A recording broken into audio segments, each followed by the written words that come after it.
에스겔서 보겠습니다.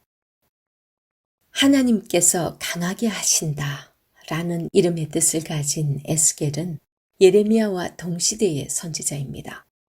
예레미야는 예루살렘에서 말씀을 전하고 있었고요. 제사장 가문인 에스겔은 30살이 되면서 하나님께 부름을 받아서 포로지에서 말씀을 전하고 있습니다. 민수기에 보면 제사장은 30살부터 사역이 시작되는데요. 제사장 가문의 이 에스겔은 만약에 이스라엘이 포로로 가 있지 않았다면 예루살렘에서 제사장 사역을 이제 시작해야 되는 그 30살인 거죠. 에스겔이 바벨론으로 포로로 끌려간 시대를 보니까 5년이 되었으니까요. 에스겔은 25살에 바벨론으로 포로로 끌려왔습니다. 그래서 5년 후 30살이 되는 그 해에 바벨론의 그발강가 노역장에서 하나님의 부르심을 받게 됩니다. 에스겔이 사역할 당시의 그 배경을 잠시 살펴보겠습니다. 하나님께서 선지자들 통해서 경고하신 대로 남유다는 바벨론에 의해서 이미 1차 침공을 받은 상태입니다.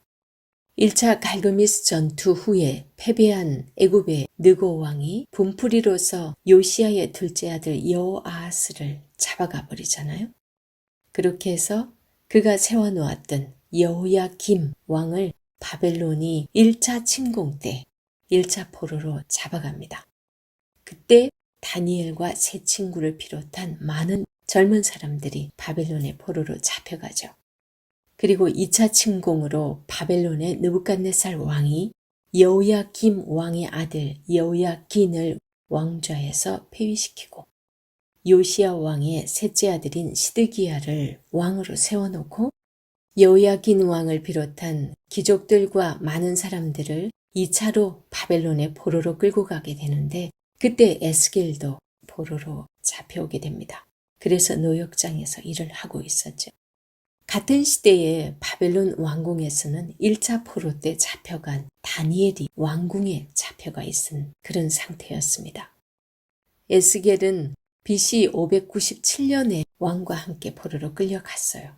그리고 5년이 지난 그런 상황에서 하나님께 부름을 받아서 22년간 사역을 하게 됩니다. 포로지에서 하나님의 말씀을 전한 이 에스겔서 구조를 먼저 한번 보도록 하겠습니다. 1장에서 3장은 에스겔의 소명을 주로 보여주고 있습니다. 그리고 4장에서 24장은 유다의 임할 심판에 대해서 말씀을 하고 있고요. 그리고 25장에서 32장은 유다 주변 7개 나라의 임할 심판을 말씀합니다. 그리고 33장에서 39장 여기서는 주로 이스라엘의 멸망과 그 가운데서 또 소망의 말씀을 주고 있습니다. 40장에서 48장은요. 새 성전과 새 땅에 대한 회복 환상을 통해서 소망의 메시지를 줍니다. 이런 것만 보더라도 이미 포로로 가 있는 그들에게까지 가서 하나님께서 선지자를 세워서 말씀을 전하는 이유가 뭐겠어요? 끝까지 그 사랑하는 자녀를 버리고 싶지 않은 그 하나님 아버지의 마음 아닐까요? 끝까지 돌아오길 바라는 그 아버지의 사랑이 이 에스겔서에서 아주 잘 나타나고 있습니다. 에스겔서의 주 메시지를 보겠습니다.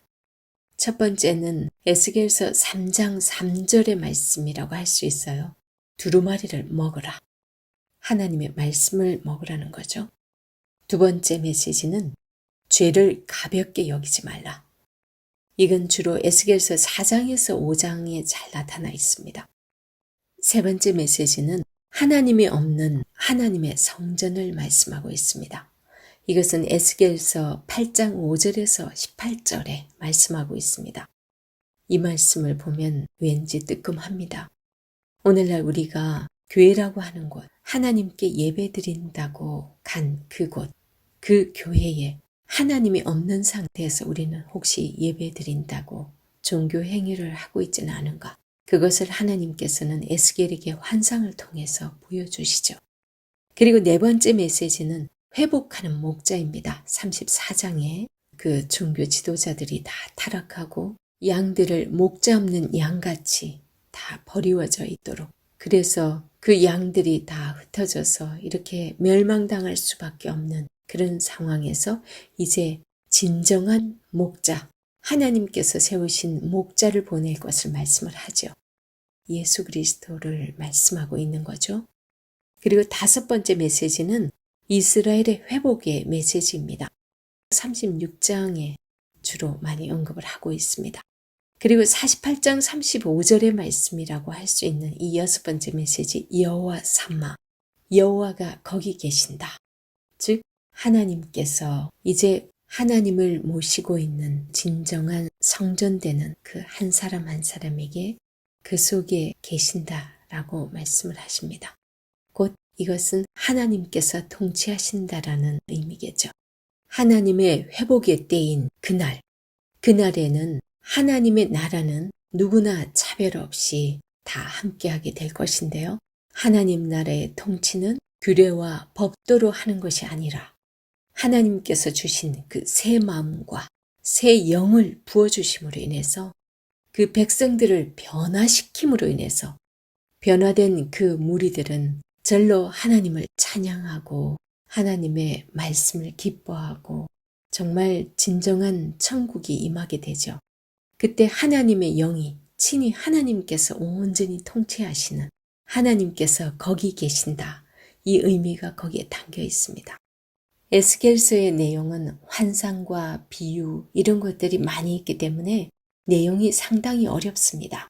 그래서 에스겔서 흐름이 어떻게 흐르고 있는지, 어떤 말씀을 핵심으로 주기 위해서 이렇게 말씀을 끌어가고 있는지, 그런 큰 줄기를 알고 우리가 에스겔서를 볼 때 훨씬 에스겔서가 잘 이해가 되고 잘 들어옵니다.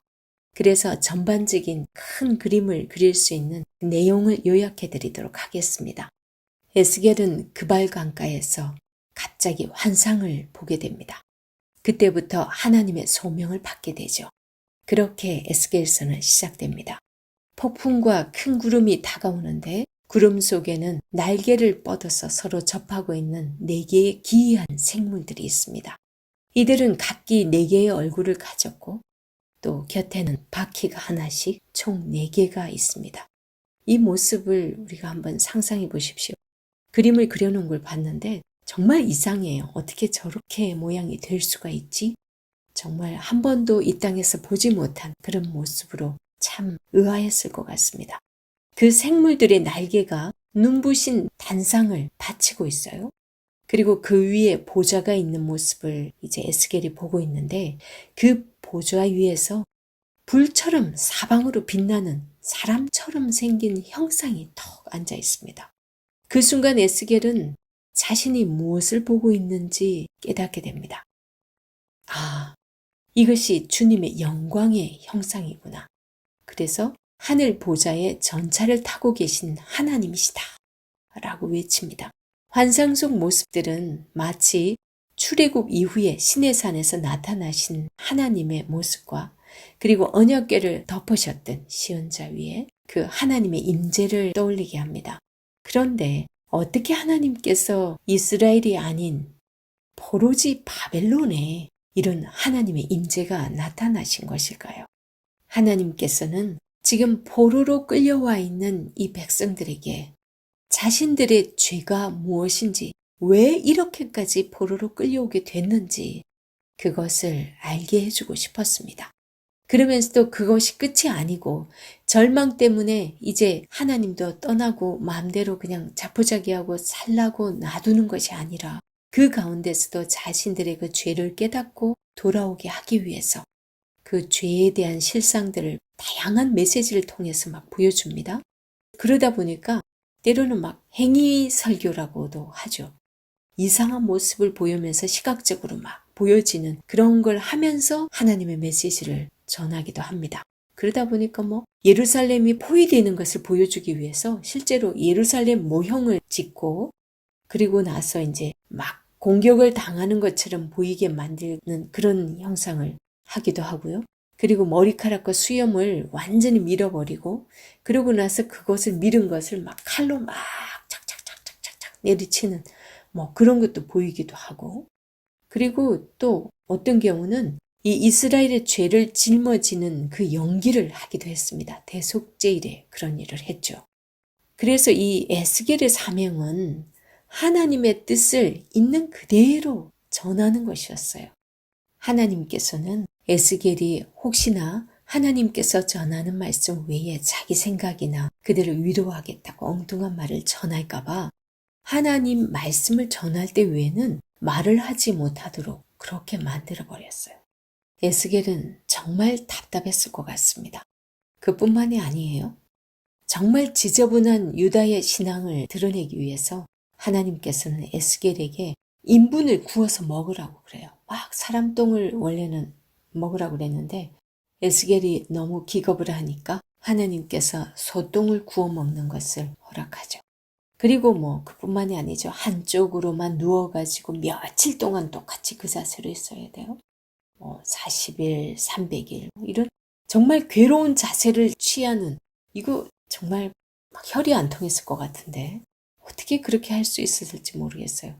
그래서 에스겔은 하나님의 말씀을 직접 행동으로 하고 그 고통스러운 하나님의 마음을 이 행위로서 드러내야 했던 거예요.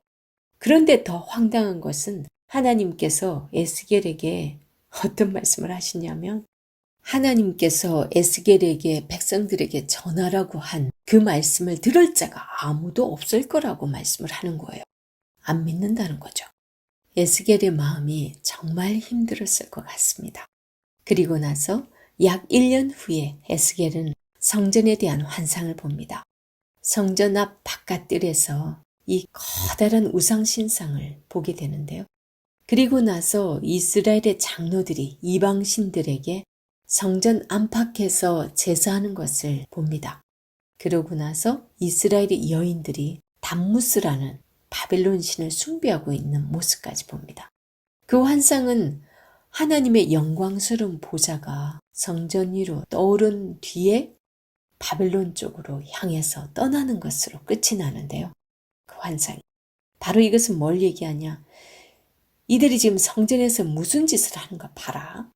다른 것도 아니고 성전 앞 바깥뜰에 우상이 있었다라는 거죠. 그리고 이스라엘 장로들이 이방신들에게 제사하고 그리고 여인들이 담무스라는 바벨론 신을 섬기고 있고 그런 모습을 더 이상 하나님이 참을 수가 없었다라는 거죠. 그래서 하나님께서 그 이스라엘 성전을 떠날 수밖에 없었다라는 그 이유를 보여줍니다. 그리고 이제 11장이 나오는데 이스라엘의 우상 숭배와 언약 위반이 얼마나 하나님께서 역겨워서 떠나야 했는지 좀 더 자세히 보여주고 있는데요. 그들은 하나님을 내쫓았고 이 성전에서 떠나달라란 그런 표현을 쓰는 구절이 있어요. 내쫓았고 어쩔 수 없이 하나님은 더 이상 이제 설 곳이 없으셨고 이제 이스라엘을 멸망하기로 작정하십니다. 그런데 하나님은 자기 백성을 버리시는 게 아니라 오히려 그들과 함께 포로지로 가십니다. 그래서 바벨론을 향해 떠나는 것으로 이 환상이 싹 끝나죠. 11장의 환상 끝에서 하나님은 이스라엘의 남은 자들을 그 땅으로 돌아가게 하실 것이라고 약속을 하십니다. 그리고 그들의 돌과 같은 굳은 마음을 제거하시고 살과 같은 부드러운 마음으로 바꿔주시겠다고 약속을 하십니다. 그래서 하나님을 진심으로 어쩔 수 없이 그냥 종교 행위로서 하나님을 예배하는 것 같은 그런 모습이 아닌 정말 하나님을 진심으로 사랑하고 따르게 될 수 있을 거라고 말씀합니다. 11장은 이 책의 핵심적인 전환점으로서 나머지 부분이 어떻게 구성되었는지 이해하는 데 아주 도움이 됩니다. 그 이후로는 모두 하나님의 심판에 대한 선포인데요. 첫 번째로 이스라엘의 멸망에 대한 말씀이죠. 그리고 나서 주변 나라들에 대한 멸망을 선포합니다. 그리고 나서 다시 또 예루살렘에 관한 말씀을 하시죠. 그러나 그 후에는 11장의 그 소망적인 결론이 또 다른 세 부분으로 나뉘어서 전개되게 되는데요. 먼저는 이스라엘, 다음은 주변 나라들, 그리고 온 창조 세계에 대한 소망에 대해서 멸망도 순차적으로 이스라엘, 주변 나라, 예루살렘. 그러니까 여기에서 이 예루살렘은 하나님이 다스리는 하나님의 전. 그게 뭐 온 세계 어느 곳이든 다 가능한 거죠. 그런 심판에 대한 말씀이었다면 이제는 이 소망에 대한 부분도 이스라엘 그리고 주변 나라들 그리고 온 창조 세계의 회복에 대한 소망의 메시지를 주고 있습니다. 12장에서 24장은 이스라엘에 임할 하나님의 심판에 초점을 두고 있습니다. 이 부분은 다양하게 구성된 시와 수필 이런 것들이 막 모여져 있는 것 같이 보입니다. 여기서 에스겔은 불타고 쓸모없는 나뭇가지, 반항적인 아내, 그리고 감옥에 갇힌 위험하고 사나운 사자 또는 두 명의 난잡한 자매로서 그렇게 묘사를 하고 있습니다. 이 자매는 북이스라엘과 남유다죠. 이러한 묘사는 모두가 이스라엘의 정말 패역한 그 우상 숭배의 결과가 이 패망이라는 것을 보여주기 위해서 쓴 비유들입니다. 에스겔은 이스라엘이 수세기 동안에 언약을 위반한 결과로서 이제 파괴되어서 마땅하다고 주장을 합니다. 그렇기 때문에 구약에서 의인이라고 손꼽을 수 있는 노아나 다니엘, 욥 이런 사람들이 하나님께 부디 이러시면 안 됩니다. 하나님 이스라엘 백성들을 살려주세요. 용서해주세요. 아무리 애원하고 기도해봐도 소용없다. 더 이상 하나님은 이제 그 기도 듣지 않을 거다 라고 말씀을 전하고 있습니다.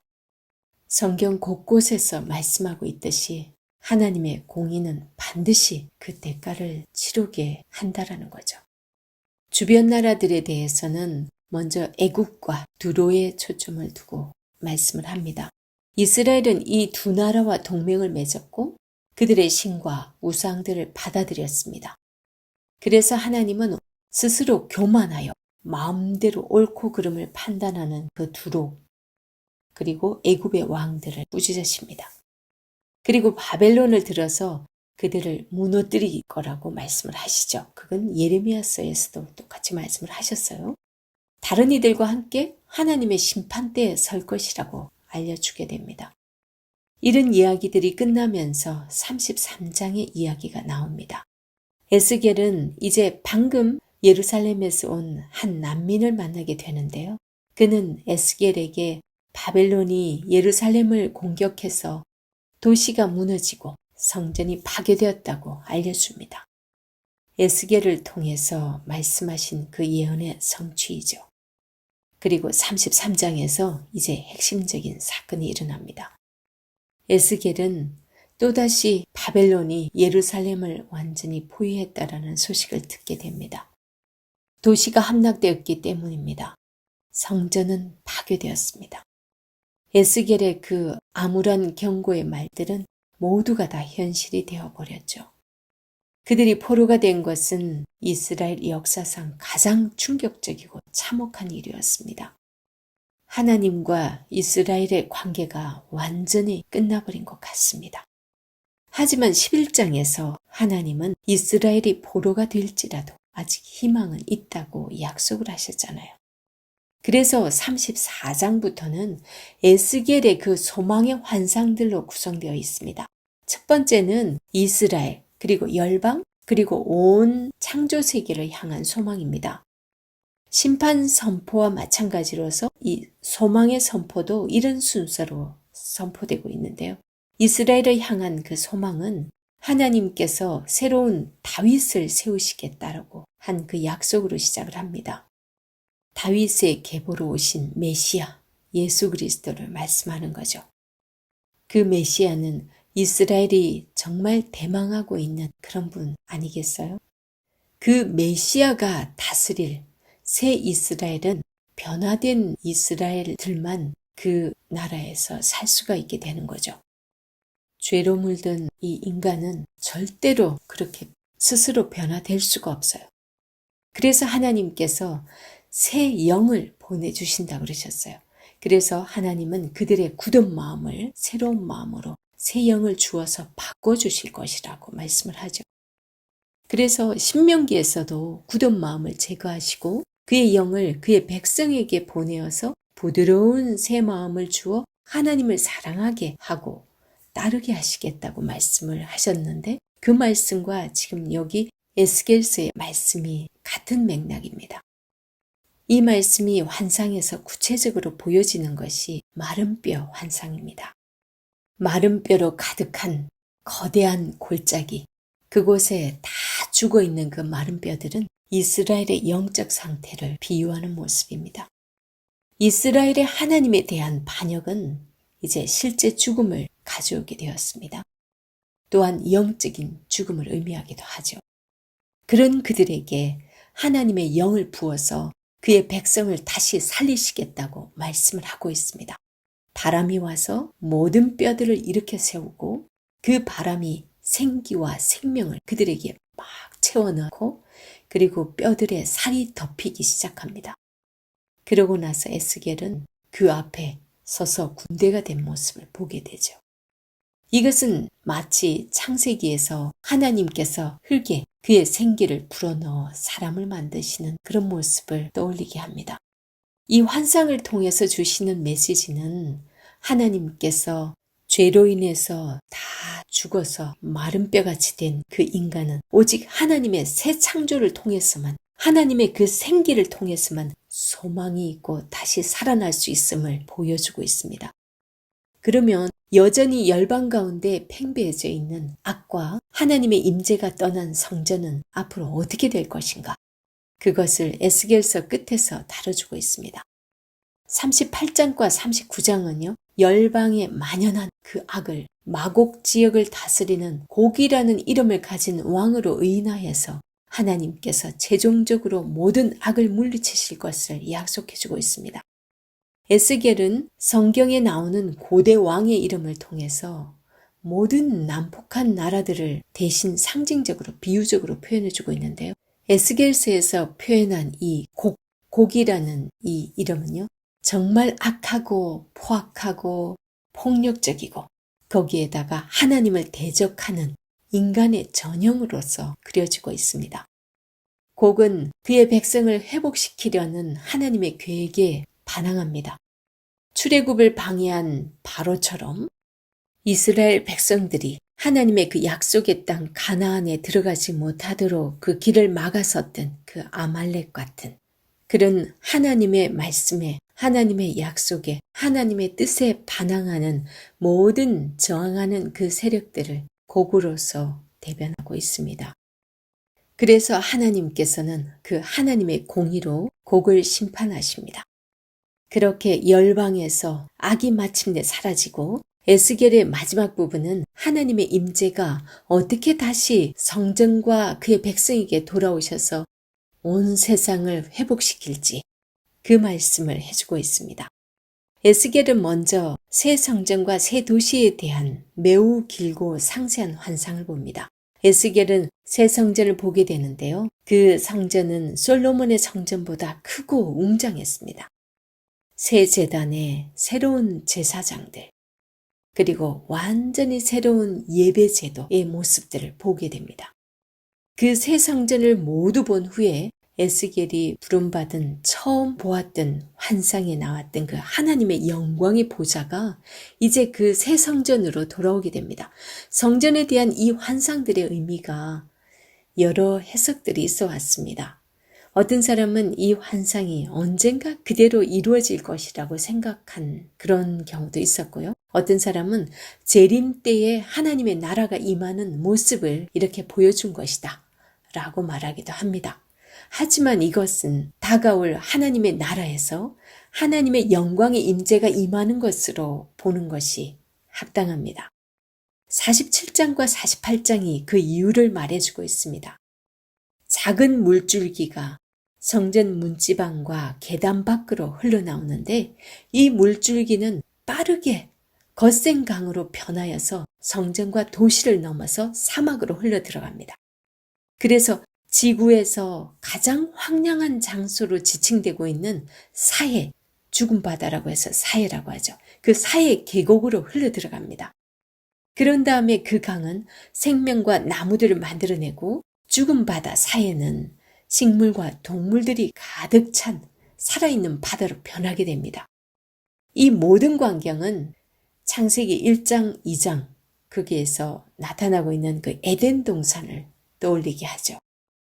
이런 환상을 통해서 하나님의 계획은 하나님의 임재로 인해서 온 인류와 모든 창조 세계에게 생명을 준다라는 사실을 알게 하고요. 하나님의 임재가 없이는 하나님께서 창조하신 그 모든 피조 세계는 회복이라는 것을 도저히 이룰 수 없음을 또 알게 합니다. 그래서 에스겔서는 그 도시의 이름인 여호와께서 거기 계시다 라는 뜻의 여호와 삼마를 외치면서 끝을 맺고 있습니다. 에스겔서는 절망 상태에서 받은 하나님의 계시의 말씀입니다. 그래서 하나님의 백성이 심판을 받아야 하는 그 이유, 그리고 그들의 책임, 그리고 하나님의 회복의 계획이 어떤 계획인가, 그런 것을 말씀을 하고 있는데요. 에스겔서에서는 하나님의 영광의 임재, 성령님의 회복하심, 성자 예수님의 메시아적 사역이 골고루 예언되고 있습니다. 그래서 구약의 다른 선지서들보다 정말 획기적인 것은 성령님의 사역을 통한 회복을 강조하고 있다는 점입니다. 그런 면에서 에스겔서는 구약 역사의 마지막에 하나님의 약속들을 총정리하고 있다고 봐도 과언이 아닙니다.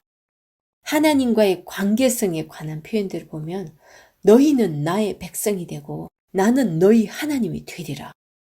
내가 여호와인 줄 너희가 알게 되리라. 이런 말씀하고, 그리고 40장에서 48장의 그 성전에 관한 그 언급들, 그리고 하나님의 함께하심, 이런 것은 모세오경과 출애굽기, 그리고 레위기 등에 나타나 있는 하나님의 그 뜻, 하나님께서 백성들에게 주고자 하는 그 메시지들이 여기에 총정리하듯이 다 들어있습니다.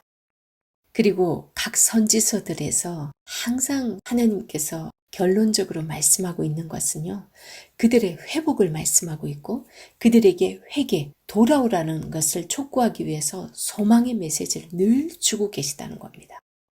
에스겔서 역시 포로지에서 그 절망 가운데 있는 사람들에게 그래도 죄를 알아야만이 회개를 할 수 있기 때문에 그들의 그 죄상을 다 낱낱이 보여주고 어떤 정도였길래 너희들이 이렇게까지 포로로 올 수밖에 없었는지 그걸 보여주고서 소망의 메시지를 더 많이 이렇게 말씀을 해주고 있습니다.